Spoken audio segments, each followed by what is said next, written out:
Hello, welcome to Museum Tsunami. My name is Rini. I will show you everything about the Museum Tsunami. Okay, my name is Emma, and then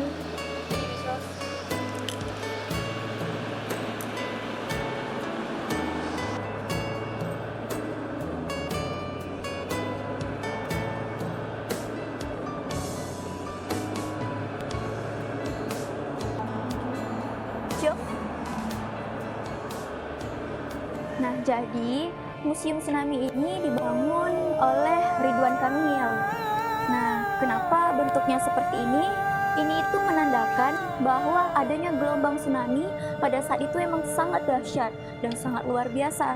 Maka dari itu berbentuklah seperti ini, dalam lingkaran tetapi dalam bentuk gelombang hingga menjulang ke atas. Dan ombaknya itu memang sangat tinggi. Makanya banyak banget waktu itu korban dari tsunami itu. Dan walaupun demikian, Indonesia juga tetap mendapatkan bantuan sehingga dibangunlah Museum Tsunami ini.